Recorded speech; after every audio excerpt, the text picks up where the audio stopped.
बिस्मिल्लाहिर्रहमानिर्रहीम। अस्सलाम वालेकुम। मेरा नाम है अब्रीन और 360 इम्पैक्ट सीरीज की एपिसोड 7 के साथ आपके सामने आज हमने जिस टॉपिक का इंतखाब किया है उसका नाम है marriage is a fairy tale और फेट टेल।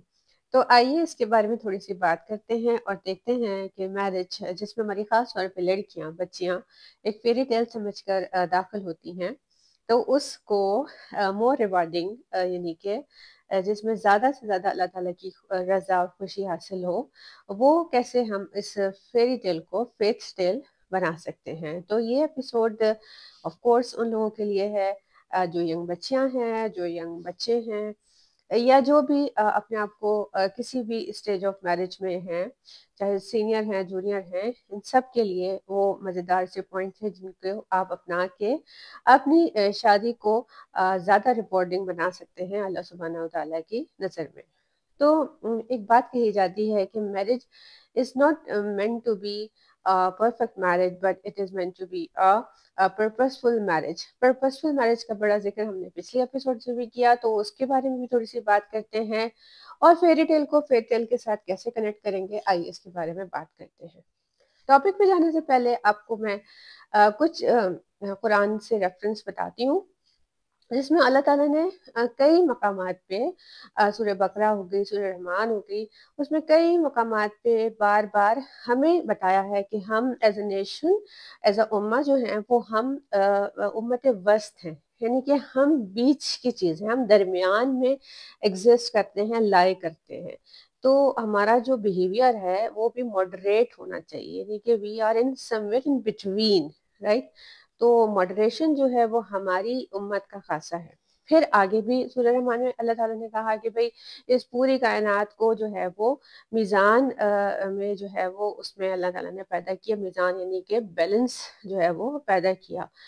और इसी तरह से और मकामात पे अल्लाह ताला फरमाते हैं कि जनाब अपनी आवाज़ में या अपनी जो है वो पेस है, रफ्तार में तेज़ी ना दिखाओ, उसमें भी आपका जो रवैया है वो मोतदिल होना चाहिए। तो कई मकामात पर इस तरह की चीज़ें अल्लाह ताला बार-बार हमसे बयान करते हैं। इवन कि खर्च में भी कहा जाता है कि भाई मयाना रवि इख्तियार करो, यानी कि बैलेंस अपने आप में रखो। तो इसका मतलब है कि जो बैलेंस है ये हमारी फेयरी टेल से फेथ टेल को में ले जाने के लिए एक हमारा बेसिक जिसे कहते हैं कि इंग्रेडिएंट होगा या बेसिक एलिमेंट होगा। तो आइए इसके बारे में बात करते हैं कि वो कौन सी 5 चीज़ें ऐसी हैं जिनको आप अपनी नई शादीशुदा जिंदगी में, या अगर शादीशुदा जिंदगी पुरानी भी है तो उसको कैसे फेथ टेल बना सकते हैं। पहली चीज जिसके बारे में हम डिस्कस करेंगे वो है ये है कि आप जो भी एक्ट कर रहे हैं एज अ स्पाउस, आप वाइफ हैं या हस्बैंड हैं, न्यूली मैरिड हैं या ओल्ड मैरिड हैं, आपको हर चीज का रिवॉर्ड मिलेगा। ठीक है, तो आपकी जो फेथ टेल है यहीं से शुरू हो जाती है कि अगर आप अपने दिल में इस बात का यकीन कर लें कि आप जो भी काम कर रहे हैं इस शादी को निभाने में, चलाने में, कामयाब करने में, आपको आपकी हुलूस अच्छा है, आपकी नीयत अच्छी है, तो ये रिवॉर्ड जो है वो आपको मिलना ही मिलना है। यानी कि ये कोई छीन नहीं सकता आपसे और इसमें कोई कमी पेशी नहीं हो सकती, ये हमेशा बढ़ेगा और जिस दिन हमें ये रिवॉर्ड मिलेगा उस दिन हम बहुत खुश होंगे। ठीक है, तो शादी में आने के बाद बहुत जल्दबाजी करना, बहुत ज़्यादा चीज़ों को जल्द से जल्द करना, बहुत रिजल्ट ओरिएंटेड होना, ये चीज़ें जो है वो शादी की पेस को ख़राब करती है। वंस अगेन मैं इससे कनेक्ट करूंगी कि अल्लाह ताला ने फरमाया है कि अपने मिजाजों में इतदाल रखना है, यानी कि हमने मॉडरेट बिहेवियर से इस रिश्ते को आगे चलाना है। तो रिवॉर्ड की बात हो रही थी, जो हमारे दोनों कांधों पे करामन कातिबीन हैं, ये बैठे हैं तो आपकी हर हर बात को रिकॉर्ड कर रहे हैं, तो बिल्कुल भी दिल छोटा करने की ज़रूरत नहीं है। इन केस क्या होता है कि आप शादी के बंधन में बनते हैं और उसमें 3 तरह की सिचुएशंस हो सकती हैं। एक तो ये कि आपकी बिल्कुल परफेक्ट मैरिज है, आप एक आइडियल कपल हैं और आपको एज सच कोई बहुत ज़्यादा स्ट्रगल नहीं करनी पड़ रही, तो बहुत अच्छी बात है कि आपको एज सच उन मसाइल का آپ شکار نہیں ہونا پڑ رہا جس میں زیادہ تر کپلز جس پریشانی سے گزرتے ہیں، تو یہ تو بہت اللہ تعالیٰ کی بلیسنگ ہے کہ آپ ان کم کپلز جوڑوں میں سے ہیں جن کو بہت زیادہ اسٹرگل نہیں کرنی پڑتی، اور آپ کا پسندیدہ میرج پارٹنر جس کے ساتھ آپ کی شخصیت نہ صرف بلکہ عادات بھی ملتی ہیں آپ کو مل گیا۔ لیکن آپ بھی اپنی اس فیری ٹیل کو فیتھ ٹیل بنا سکتے ہیں، کیونکہ خوشخبری تو آپ کے لیے بھی ہے، کیونکہ آپ کا بھی ہر ایک جو ہے وہ عبادت کے طور پہ کاؤنٹ ہوگا۔ تو یہ چیز آپ کو سب سے زیادہ موٹیویٹ کرتی ہے۔ دوسرا یہ کہ ان لوگوں کے لیے بھی ہے جو اس شادی کے سلسلے میں ابھی بندھے اور انہیں لگا کہ یہ تو بڑی مشکل چیز ہے، مجھ سے تو یہ چیزیں سنبھلیں گی نہیں، اور یہ تو ایک نئی کوئی زندگی ہے، اور یہ اس میں تو بڑے مجھے نئی نئی چیزیں ہر دن میرے ساتھ ہو رہی ہیں، نئے رشتے ہیں، نئے طور طریقے ہیں، نئے لوگ ہیں، میں تو ابھی کچھ سمجھ نہیں پا رہا یا پا رہی۔ تو یہ ان کے لیے بھی ہے کہ آپ اپنے جو ونس اگین جو ریسیپی ہے فیتھ ٹیل کی، وہ اپنے دماغ میں آپ انگرین کر لیں کہ جو بھی آپ کر رہے ہیں، کام کر رہے ہیں، خلوص نیت کے ساتھ کر رہے ہیں، آپ کو اس کا ریوارڈ ملے گا، ٹھیک ہے۔ نمبر 3 وہ لوگوں کے لیے بھی ہے جو کہ شادی کے رشتے میں بندھ گئے ہیں، اب ان کو لگتا ہے یہ تو بہت بڑی کوئی غلطی ہو گئی ہے، and we two are the people of two different universe, ہم کیسے ساتھ نبھائیں گے؟ تو ساتھ نبھانے کی کوشش تو ہر حال میں کرنی ہے، آخری دم تک کرنی ہے۔ تو یہ ان کے لیے بھی ہے کہ ایک ہی ریسیپی آف سکسیس ہے کہ اپنے ریوارڈ کو ہمیشہ یاد رکھیے۔ آپ جو بھی اس رشتے کو چلانے کے لیے، نبھانے کے لیے، بچانے کے لیے کر رہے ہیں، یہ سب کی سب آپ کی جتنی پازیٹیو انٹینشنز ہیں یہ ریکارڈ ہو رہی ہیں، اور آپ کو یہ تب ملیں گی جب آپ کو اس کی سب سے زیادہ ضرورت ہوگی، ٹھیک ہے۔ تو یہ آپ کو سب سے زیادہ موٹیویٹ کرے گی، چاہے آپ کا ریلیشن اپنے اسپاؤس کے ساتھ کیسا بھی ہے، پرفیکٹ ہے، اسٹرگلنگ ہے یا ورسٹ ہے، ہر کیسز میں آپ کے لیے خوشخبری ہی خوشخبری ہے، پرووائڈیڈ آپ کی انٹینشن اگر پیور ہے۔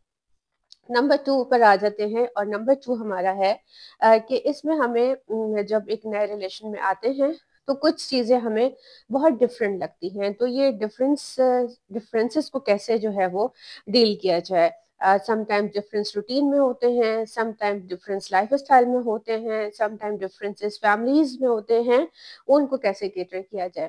تو اس کے لیے یاد رکھیے گا کہ دیکھیں شادی جو ہے نام ہی چینج کا ہے، ٹھیک ہے۔ ڈفرینسز تو it's a part of life. اب وہ ڈفرینسز ہیں جو روٹین سے ریلیٹڈ ہے، لائف اسٹائل سے ریلیٹڈ ہے، ہیبٹ سے ریلیٹڈ ہیں، عادات سے ریلیٹڈ ہیں، اور وہ ایک بہت سٹل نوعیت کے ہیں، تو آپ ان کو اوائڈ کریں۔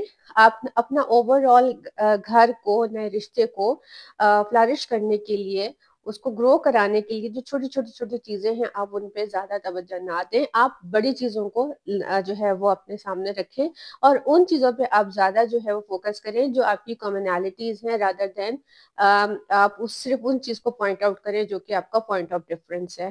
تو بہت ساری چیزیں اگنور کرنے کی ضرورت ہوتی ہے، اور جہاں آپ کو لگتا ہے کہ یہاں پر میرا یہ ٹریگر پوائنٹ ہے، یا یہاں یہ مجھ سے ڈیل نہیں ہو رہا، تو آپ اس کو کمیونیکیشن کر کے ایک بیس لائن اسٹینڈرڈ سیٹ کر کے آپ اس کو ونس فار آل کے لیے ریزالو کر سکتے ہیں۔ لیکن ونس اگین ہیومن کی نیچر میں بھول بھی ہوتی ہے، ہیومن نیچر میں جلد بازی بھی ہوتی ہے، ہیومن نیچر میں اگنورینس بھی ہوتی ہے، تو آپ ایسا ایزیوم نہیں کر سکتے کہ بس میں نے ایک دفعہ کر دی اب بیس لائن سیٹ، اب ہر چیز ایسی ہونی چاہیے۔ تو بار بار جو ہے اس طرح کی چیزوں کا آپ کو سامنا رہے گا، اور اس پہ یہی والی بات ہے کہ ایک میرج جو ہے وہ ایک میزان کو قائم کرنے کا نام ہے۔ تو اس بیلنس کو کریٹ کرنے کے لیے، اس توازن کو لانے کے لیے، دونوں اسپاؤس چاہے میل ہو یا فیمیل ہو، لڑکا ہو یا لڑکی ہو، اپنی عادات اتوار میں سے کچھ چیزیں ایڈ کرنی ہوں گی اور کچھ چیزیں آپ کو سبٹریکٹ کرنی ہوں گی۔ تو یہ ایک آسان سا فارمولا یاد رکھیے کہ وی نیڈ، یعنی کہ we both need to create a balance, a میزان، جس میں ہم جہاں پہ کم ہوں گے تو ہمیں ایڈ آن کرنا ہے، اور جہاں پہ ہم زیادہ ہو رہے ہوں گے وہاں پر ہمیں وہ چیز کم کرنی ہے، to create that perfect balance between the relationship. تو یہ بہت ضروری ہے۔ اسی طرح سے بہت سارے لوگوں کی سلیپنگ ہیبٹس ڈفر ہو سکتی ہیں، بہت سارے لوگوں کی ایٹنگ ہیبٹس ڈفر ہو سکتی ہیں دونوں سے، آؤٹنگ کی ہیبٹ ڈفر ہو سکتی ہیں، کوئی انٹروورٹ ہوگا، کوئی ایکسٹروورٹ ہوگا، کسی کو بہت زیادہ صفائی پسند ہوگی، کوئی بہت میس کریٹ کر کے رکھتا ہوگا، کسی کو جو ہے وہ بہت زیادہ جو ہے وہ سوشلائزنگ पसंद हो सकती है, किसी को स्पाइस वाला खाना पसंद हो सकता है, किसी को सादा खाना पसंद हो सकता है। तो इस तरह के ऑफ कोर्स दो डिफरेंट पर्सनालिटीज हैं, तो उनकी डिफरेंट चॉइसेस ही होंगी और होती हैं नॉर्मली। तो उसमें कोई आप ऐसे कॉमन ग्राउंड सेट कर लीजिए कि दोनों को एक दूसरे की वजह से बहुत ज्यादा परेशानी का सामना ना करना पड़े और दोनों को अपनी फ्रीडम, अपना फ्री स्पेस भी मिले, जिस पे जो दिल उसका चाहता है वो उसमें उस पर्टिकुलर एरिया में वो अपना काम जो है वो, या अपनी अपने मिजाज के मुताबिक वो रह सके, अपना काम कर सके। हाँ, जो आपकी हर स्पाउस का अपना अपना एक जो है, जिसे कहते हैं कि मैं कहती हूँ वर्किंग टेस्ट जरूर होना चाहिए, या कोई अपना पर्सनल स्पेस होना चाहिए। वहां पे जो उसका दिल चाहता है वो करे, वो डिसिप्लिन से रहना चाहता है, वो मेस क्रिएट करना चाहता है, वो उसका एक अपना पर्सनल स्पेस है। लेकिन अगर कोई कॉमन स्पेस की चीजें हैं तो वहां पे थोड़े बहुत रूल्स रेगुलेशन जो हैं आप डायलॉग के साथ तय कर सकते हैं कि भाई ये हमारे base line rules and regulation है। तो डिफरेंसेस को डील करने का तरीका आना चाहिए, डिफरेंसेस हमेशा मौजूद रहेंगे। इसी के साथ जिंदगी आगे बढ़ती है। कोई दो आपके कॉपी पेस्ट सिचुएशंस नहीं होती हैं कि जैसा ये है वैसे वो है। इन डिफरेंसेस को जितना खूबसूरती के साथ डील कर लिया जाए तो उतनी ही आपकी शादीशुदा जिंदगी जो है वो खूबसूरत होती है। ठीक है, आगे हम बढ़ते हैं। इसका जो हमारा थर्ड पॉइंट था वो ये है कि हर जो स्पाउस है ना, एक दूसरे के साथ उसे इमोशनल सपोर्ट की जरूरत होती है।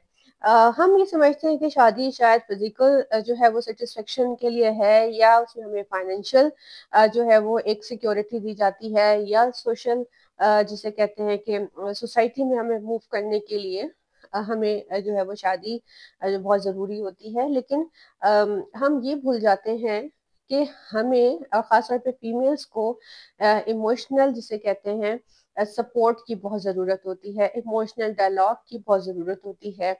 Apart from all other kind of the thing जो कि नेसेसरी पार्ट है शादी का, उसमें जो लड़के या जो मर्द हजरात सबसे ज्यादा इग्नोर करते हैं वो एक खातून की, एक लड़की की इमोशनल नीड को इग्नोर करते हैं। एंड वाइस वर्सा भी हो सकता है। बहुत ज़रूरत होती है कि आप अपने पार्टनर की फीलिंग्स को, उसके इमोशंस को समझने की कोशिश करें, जो कि वंस अगेन मेल के लिए बहुत डिफिकल्ट होता है कि वो फीमेल इमोशन को अंडरस्टैंड कर सके। तो अगर आप मर्द हैं और अगर आप काम भी कर रहे हैं, ऑफ कोर्स आपका बिजनेस है, कारोबार है, आप जिस तरह जो भी आपकी मसरूफियात हैं उन मसरूफियात में से टाइम निकाल के, जिस तरह हम खाते हैं पीते हैं, हमारी हर चीज़ का टाइम है, तो आप इमोशनल वेलबींग का भी अपने स्पाउस की, अपना जो आपकी वाइफ है उसका ख्याल रखें, बहुत ज़रूरत होती है। कभी कभी इमोशनल सपोर्ट की बहुत ज़रूरत होती है, कभी कभी नॉन वर्बल कम्युनिकेशन की बहुत ज़रूरत होती है। आप साथ बैठे हो, आप कोई एज सच कोई डायलॉग नहीं एक्सचेंज कर रहे हो, सम टाइम प्रेजेंस ही बहुत ज्यादा काफी होती है। आप से कोई बात कही जा रही है तो आप उसको फुल 100% अटेंशन के साथ उसको सुने, आप उसके साथ एम्पैथाइज करें। ये बहुत जरूरी होता है, क्योंकि देखा ये गया है कि वैसे हमारी हर चीज कंप्लीट होती है, फाइनेंशियली भी हम अच्छे होते हैं और बाकी भी हमारे एज सच कोई इश्यूज नहीं होते, लेकिन जहाँ इमोशनल अटैचमेंट की ज़रूरत होती है वो बहुत कम जो है वो कपल्स के दरमियान होती है। तो इसके लिए चाहे कपल नया हो पुराना हो, इस पे बहुत ज़्यादा काम करने की ज़रूरत है कि दूसरा कपल आपके ज़रिए सिक्योर फील करे, आपकी प्रेजेंस को वो बहुत पॉजिटिव फील करे। लास्ट पॉइंट की तरफ आते हैं और ये था कि अपनी ज़िंदगी को, अपनी शादी को, अपना जो अल्लाह ताला ने आपको यूनाइट किया है, इसको किसी बड़े मकसद के साथ लिंक करें, राइट? कि मैरिज ऑन पर्पस की तरफ जाएं। आप बजाय छोटी छोटी चीजों में उलझने की बजाय या छोटी छोटी चीजों पे डिफरेंस जो है वो काउंट करने की बजाय कि ये ऐसा है, मैं ऐसी हूँ, आपकी फैमिली ऐसी है, हमारी फैमिली ऐसी है, हमारे खानदान में ऐसा कुछ होता था, आपके खानदान में ऐसा कुछ होता है, यानी कि छोटी छोटी चीजों पे अपना फोकस एनर्जी जाया करने की बजाय आप कुछ बड़ा सोचें कि अल्लाह ताला ने आपको जिस रिश्ते में बांध दिया है, आप एक साथ हैं, आपने एक घर की, एक इदारे की बुनियाद रखी है, तो अब इस इदारे में आपका फोकस ये होना चाहिए कि सबसे पहले तो क्या चीज़ ग्रो हो, इसमें ईमान आप दोनों का जो है वो स्ट्रांग होना चाहिए। आप दोनों का ईमान हर बढ़ते दिन के साथ आगे इंक्रीज होना चाहिए। सबसे पहले आपका कॉमन गोल ये होना चाहिए फॉर अ पर्पसफुल मैरिज। उसके बाद ये आपका होना चाहिए कि भाई आप दोनों मिल के एक ऐसे जो है वो नई नस्ल को तैयार करेंगे। आपके बच्चे जो होंगे वो इस दुनिया के लिए खैर ख्वाह होंगे। आपके बच्चे आपके लिए जो है वो सदके जारिया बनेंगे। आप अच्छे ह्यूमन बींग्स, अच्छे मुसलमान, अच्छे इंसान इस दुनिया को छोड़ के जाएंगे। ये आपके कॉमन गोल्स में शामिल होना चाहिए। इसके अलावा आप दोनों किसी मेंटोर के साथ अटैच हों, जो आपकी चीज़ों को, आपकी आपकी डायरेक्शंस को ठीक कर सके, आपके डिफरेंसेस को जो है वो ख़त्म कर सके, या जहाँ जहाँ मिटिगेट कर सके। ख़त्म तो नहीं होते, कम ज़रूर हो सकते हैं। तो आपकी ज़रूरत है कि कोई अच्छा आपको मेंटोर मिले, तो कि जाके आपकी डायरेक्शंस जो है वो बहुत अच्छी रहे ज़िंदगी की। तो ये आपके कॉमन गोल होने चाहिए एक पर्पसफुल मैरिज के लिए। आपके बच्चे जो हो वो वैल्यूज वाले बच्चे हों। आपके बच्चे जो हैं उनकी बहुत अर्ली एज से स्ट्रांग करेक्टर बिल्डिंग हो। आपके बच्चे आपको देखें तो वो आप उनको लगे कि आप जो है वो एक परफेक्ट पेरेंट्स हैं। ये आपके कॉमन गोल्स होने चाहिए, ना कि आप लोग एक दूसरे की जो है वो खामियां तलाश करते फिरें, या एक दूसरे की फैमिलीज को बुरा भला कहते फिरें, या एक दूसरे को वैसे ही कंपेयर करते फिरें, या एक दूसरे की कमियों पे आप लोग टॉन्ट करते रहें, क्रिटिसाइज करते रहें। तो ये बहुत छोटी चीजें हैं, इनका आपको रिवॉर्ड तो नहीं मिलना। हाँ, लेकिन आपकी जो नामे अमाल है उसमें गुनाह जरूर लिखे जा सकते हैं। तो हमारा तो मकसद ये है ना कि हम कामयाब हो जाए, ना सिर्फ उस दुनिया में बल्कि उस दुनिया में भी। तो इसके लिए सिर्फ रिवॉर्ड वाली चीजों पे काम करना है कि हमारे स्पाउस के साथ जो भी रिलेशन है वो रिवॉर्डिंग हो। हमारा जो फेट का रिलेशन है वो हर दिन के साथ मजबूत हो। ये शादी जो है वो ना सिर्फ इस दुनिया के लिए बल्कि हमें आखिरत के लिए भी हमें जितवाने का बाइस बने, और हमें फौजुल अजीम हासिल हो। फौजुल अजीम क्या था? मुकम्मल कामयाबी। वो मुकम्मल कामयाबी क्या है कि हमारे जो वो मुकम्मल कामयाबी क्या है, वो ये है कि हमारे अमाल जो है वो सीधे हाथ में हो। तो इस तरह से हम अपनी मैरिज को एक फेरी टेल से अपने आप को थोड़ा सा ठीक करके, अपनी थोड़ी सी इस्लाह करके, या अपनी थोड़ी सी ट्रिमिंग करके, या हमारी अपनी शख्सियत में जो कमियां हैं, या कुछ कमियां हैं, कोताहियां हैं, उसमें से थोड़ा सा ऐड और सब्ट्रैक्ट करके एक मीज़ान को कायम करें, घर में एक बैलेंस को क्रिएट करें, और फिर इसको हम फेथ टेल की तरह ट्रीट करें कि ये हमारे लिए दूसरी दुनिया में भी, या आगे आने वाली जिंदगी में भी हमारे लिए जो है वो खैर का, आफियत का बाइस बनेगी। और ये एक मैरिज जो है वो एक रिवॉर्डिंग मैरिज होगी। ये मैरिज जो है वो एक पर्पसफुल मैरिज होगी, जिसका मकसद जो है वो अल्लाह ताला की खुशनुदी और रजा को हासिल करना है। फिर एक नेक्स्ट टॉपिक के साथ आपकी खिदमत में दोबारा हाजिर होंगे। जब तक के लिए इजाजत दीजिए। अस्सलाम वालेकुम।